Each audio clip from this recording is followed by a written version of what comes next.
força tão poderosa que pode ser comparada à energia do Sol e das estrelas e que vai provocar a maior revolução já registrada no setor energético e de combustíveis em escala global. Esse deve ser o resultado das experiências desenvolvidas num centro de pesquisas no sul da França. Trata-se da fusão nuclear, o mais ambicioso experimento científico já tentado até hoje. Cientistas de 35 países participam do projeto, uma iniciativa que vai mudar o mundo em que vivemos. Esta edição do Matéria de Capa que vai tratar desse projeto que parece ficção científica, mas é realidade, está só começando. Fique com a gente.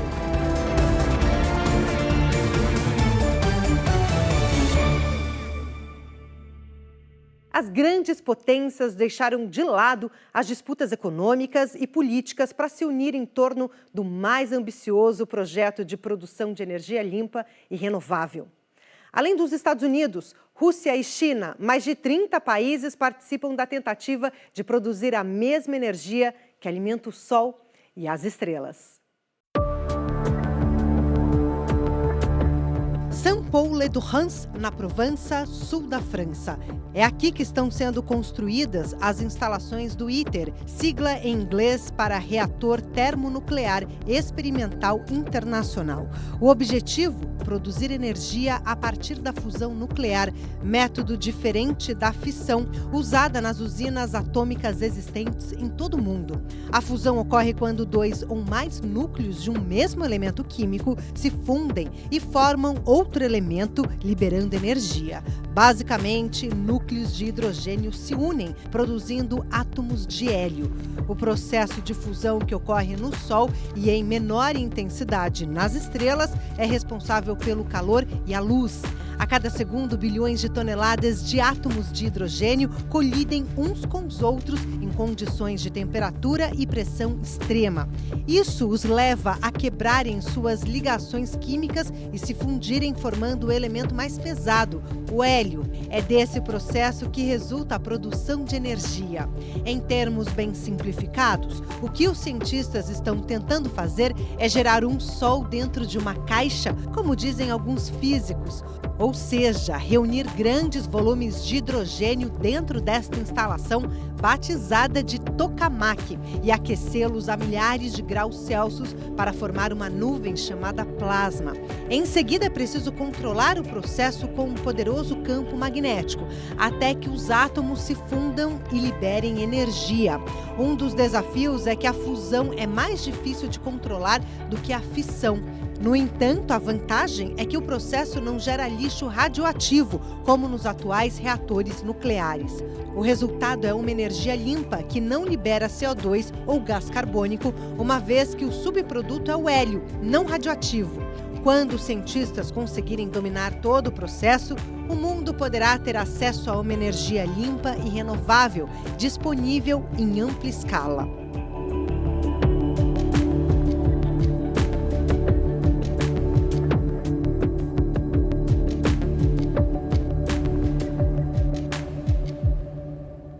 Além de ser o mais ambicioso projeto de produção de energia limpa, o ITER também representa o maior exemplo de cooperação tecnológica internacional já registrado, reunindo 35 países. 1 milhão de componentes que reúnem 10 milhões de peças. O Reator Termonuclear Experimental Internacional, ITER, na sigla em inglês, é a maior instalação destinada à produção de energia a partir da fusão nuclear já planejada. Os componentes são fabricados pelos países participantes e transportados para a sede do projeto na Provence, sul da França. Na medida em que participam da construção, os cientistas de cada país absorvem os conhecimentos sobre o processo de fusão. O Japão, por exemplo, contribui com 9 das 19 bobinas de campo. Cada uma delas pesa cerca de 350 toneladas, equivalente a um Boeing 747 totalmente lotado. Os Estados Estados Unidos estão construindo o eletromagneto a ser instalado no centro do reator.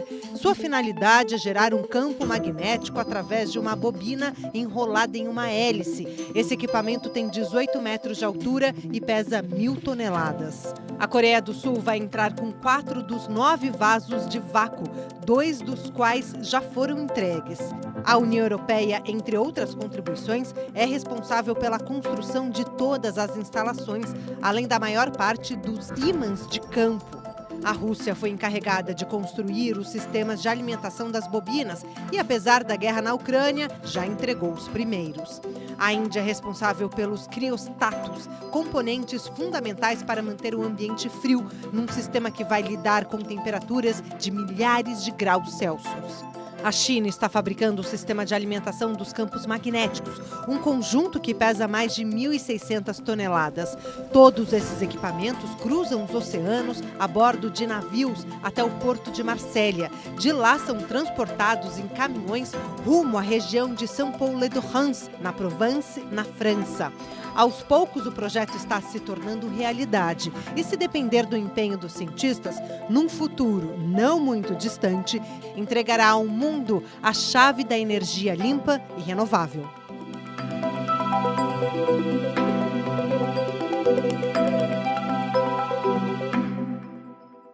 Um sobrevoo nas instalações do ITER, o Reator Termonuclear Experimental Internacional, dá uma ideia melhor das dimensões do projeto e da enorme área usada para a construção. É neste lugar, no sul da França, que os cientistas esperam reproduzir as reações da física que dão origem à energia do Sol e das estrelas. Os recursos financeiros e tecnológicos dos 35 países participantes permitem que as obras avancem de forma acelerada. No entanto, as perspectivas mais otimistas indicam que os primeiros testes de produção de energia a partir da fusão nuclear só devem ocorrer por volta de 2030. Na parte interna, as obras estão mais adiantadas. Equipamentos no interior dos quais acontecerão choques de átomos que vão resultar na produção de enormes quantidades de energia já estão sendo instalados. À primeira vista, o ambiente lembra o cenário de um filme de ficção científica. O coração do sistema é chamado tokamak, máquina projetada para permitir a fusão nuclear e a geração de energia que resulta desse processo. Em termos simples, seria como criar um pequeno sol ou algumas estrelas dentro desse equipamento. Basicamente, o que acontece é o seguinte: sob intenso calor e pressão, o hidrogênio se transforma em plasma, um gás aquecido e carregado de eletricidade. Em seguida, ocorre uma outra etapa do processo que consiste na fusão e na geração de energia. A fusão nuclear exige uma grande quantidade de energia e o desafio para os cientistas é produzir um volume maior de energia do que aquele gasto para provocar a fusão.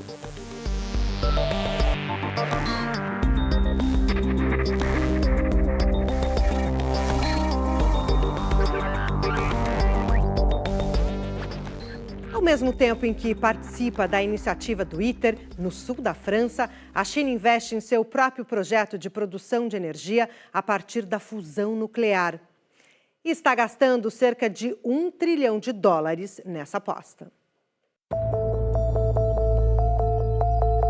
Por 2 vezes, os cientistas chineses alcançaram resultados positivos nos testes realizados na usina de Hefei, na província de Anhui, no leste do país.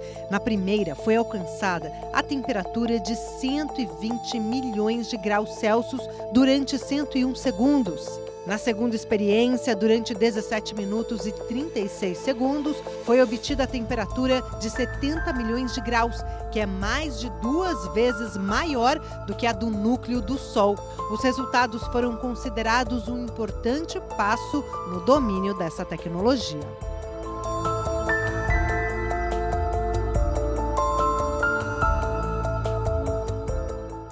Na busca para encontrar essa fórmula mágica, as superpotências disputam uma verdadeira corrida. Além da China, os Estados Unidos também alcançaram importantes resultados. Gordon Brunton, diretor do United States National Ignition Facility, na Califórnia, venceu um dos principais obstáculos para a produção da energia por fusão nuclear. Ele conseguiu produzir mais energia do que a utilizada para detonar o processo de fusão dos átomos. Utilizando poderosos raios lasers, ele alcançou o estágio da ignição ou do ganho de energia. A doutora Arati Prabhakar, diretora de Ciência e Tecnologia da Casa Branca, comemorou o fato, afirmando se tratar de importante exemplo do que pode ser alcançado pela perseverança. Para os cientistas encarregados do projeto, isso é só uma prova que no futuro bem próximo será possível produzir na Terra a mesma energia das estrelas. Por sua vez, Jill Ruby, da Administração Nacional de Segurança Nuclear, NNSA, na sigla em inglês, disse que os Estados Unidos deram um primeiro passo rumo a uma fonte de energia que vai revolucionar o mundo.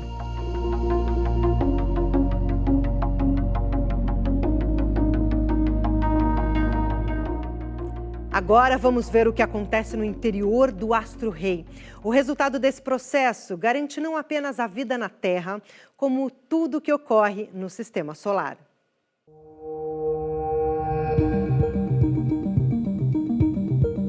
No interior do Sol, átomos de hidrogênio se movem numa incrível velocidade. Esses átomos leves de hidrogênio se fundem, daí a expressão fusão nuclear, para formar os pesados átomos de hélio. Essa reação libera gigantescas quantidades de energia na forma de luz e calor.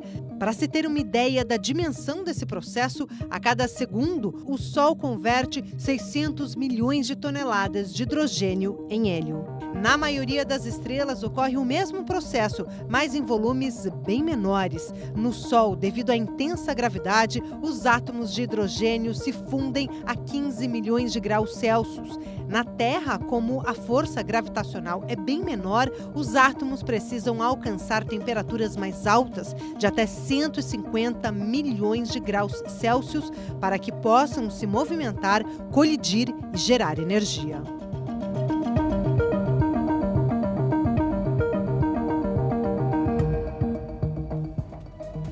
Daqui a pouco, o princípio básico do funcionamento das usinas nucleares é o mesmo das bombas que podem arrasar países inteiros.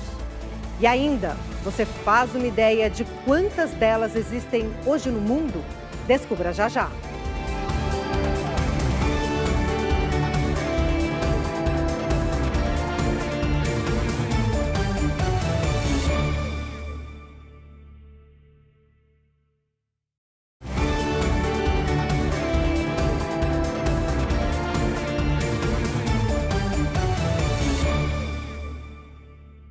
Existem 440 reatores nucleares em funcionamento em 32 países. Todos usam o processo de fissão do átomo.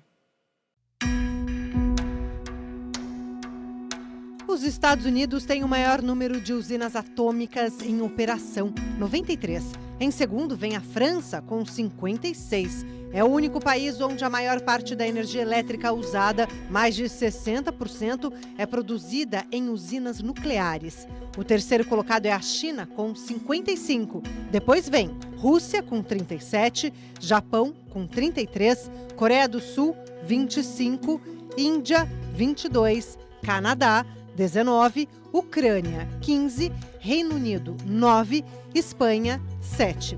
Suécia, Paquistão e República Tcheca com 6. Os demais têm 5 ou menos. O Brasil fica entre os penúltimos colocados, com 2 usinas nucleares. Afinal, como funciona o processo de fissão nuclear, utilizado nas mais de 400 usinas em operação no mundo? Vamos rever esse tema. A fissão consiste na divisão de um núcleo atômico.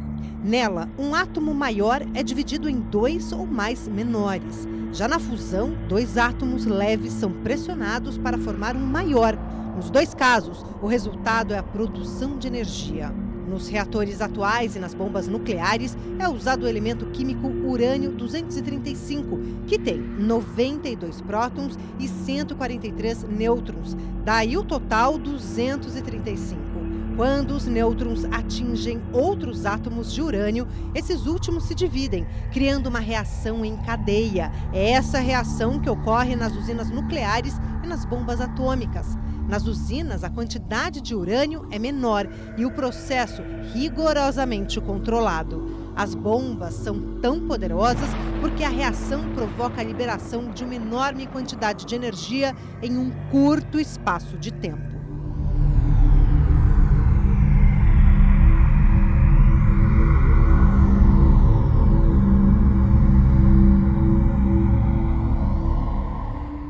A chamada energia livre, sonho de um dos inventores mais geniais da história, acabaria se tornando uma peça de ficção científica, com direito a toques de teoria da conspiração. Há mais de 100 anos, o engenheiro e inventor sérvio Nikola Tesla inventou o sistema de corrente alternada polifásico, que lançou as bases para o atual fornecimento em massa de energia. No entanto, seu sonho era criar uma fonte de energia limpa e inesgotável, gratuita para todos, e libertar a humanidade do uso de combustíveis fósseis. Tesla acreditava que cargas elétricas fluem sob a superfície da Terra e que, quando fossem interrompidas por uma série de descargas em intervalos repetidos, gerariam imensas ondas elétricas de baixa frequência. Em 1901, ele idealizou um experimento, a Torre Wardenclyffe, em que tentaria explorar o que chamou de energia radiante e que hoje muitos cientistas chamam de energia livre. Antes que pudesse terminar o projeto, seu financiador, o banqueiro John Pierpont Morgan, que detinha o monopólio do cobre usado nas redes elétricas, percebeu que a invenção poderia transmitir eletricidade sem a necessidade de cabos e cortou o patrocínio. O laboratório foi incendiado e o inventor acabou no ostracismo. Morreria na miséria alguns anos depois. Inspirado em Tesla, um inventor moderno chamado Adam Trombley apostou nas possibilidades do chamado campo toroidal.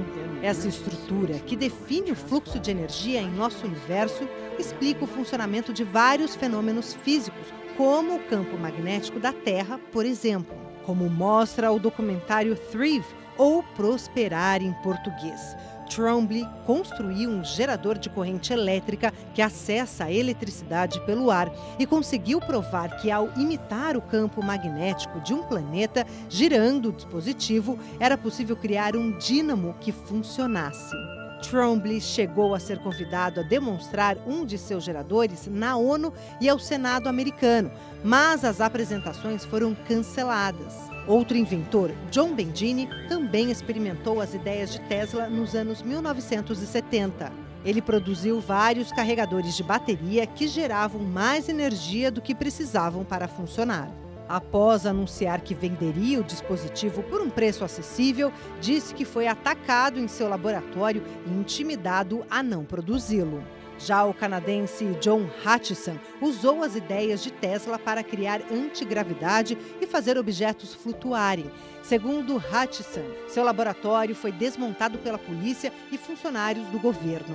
Um caso ainda mais misterioso envolve Edgar Malove, cientista engenheiro do MIT e de Harvard. Ele foi editor da revista Energia Infinita. Foi morto em 2004 por motivos nunca explicados.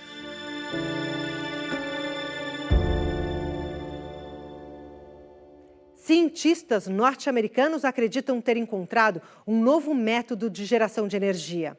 E acreditem, é limpa e infinita. A nova fonte de energia, na verdade, existe há milhares de anos e está bem debaixo dos nossos pés. Os micro-organismos que estão presentes na Terra geram energia quando fazem o trabalho de decomposição. O que os cientistas da Northwestern University de Chicago fizeram foi criar um dispositivo que consegue coletar essa energia que sempre esteve por ali. O aparelho tem o tamanho aproximado de um livro de bolso e já se apresenta como alternativa promissora em relação às baterias convencionais que usam produtos químicos tóxicos. Enquanto houver carbono no solo, o novo dispositivo continua funcionando de forma sustentável e inofensiva. A alternativa já pode ser usada em fazendas que trabalham com agricultura de precisão, cada vez mais comuns para melhorar o rendimento das colheitas. Os autores do estudo divulgaram os designs e tutoriais do equipamento para que pessoas do mundo todo possam utilizar o sistema.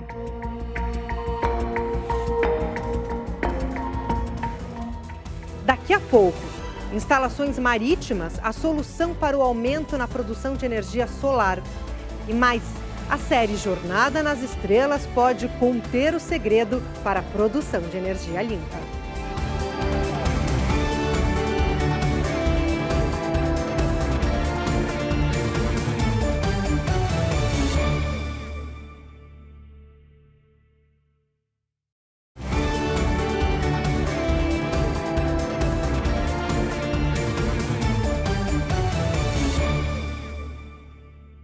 Será que a série Jornada nas Estrelas pode conter o segredo para a produção de energia limpa e renovável?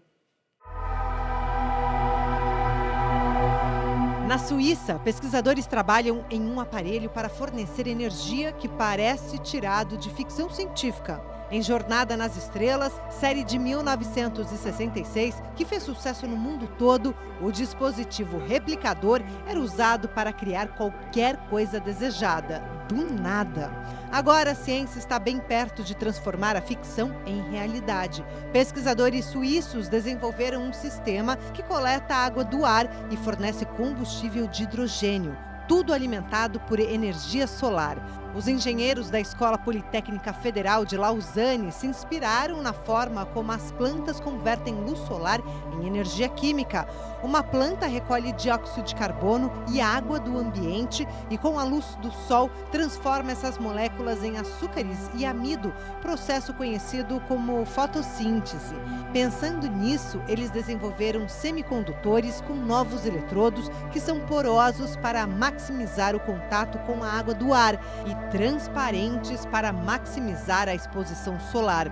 Quando o dispositivo recebe a luz do sol, retira a água do ar e produz gás hidrogênio. De acordo com os pesquisadores, o hidrogênio produzido desta forma poderia ser usado como combustível ou para o armazenamento da própria energia solar no longo prazo.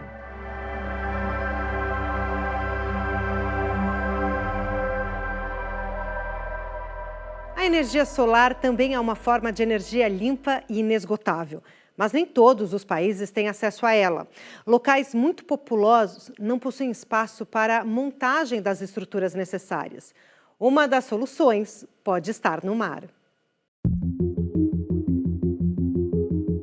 A instalação de painéis solares flutuantes na região da linha do Equador poderia produzir esse tipo de energia de forma segura para diversos países. A conclusão é de pesquisadores da Australian National University, que publicaram um artigo sobre o assunto na plataforma The Conversation.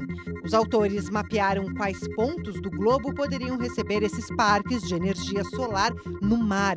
Eles revisaram dados dos últimos 40 anos sobre a intensidade das ondas e dos ventos, rejeitando locais com ondas maiores que 6 metros e ventos mais fortes que 15 metros por segundo. Com isso, concluíram que os pontos mais promissores para a produção em larga escala desse tipo de energia renovável seriam a Indonésia, na Ásia, e o Golfo da Guiné, perto da Nigéria, na África.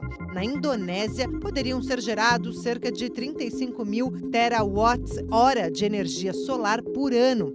O número é semelhante à atual produção global de eletricidade, 30 mil terawatts-hora por ano.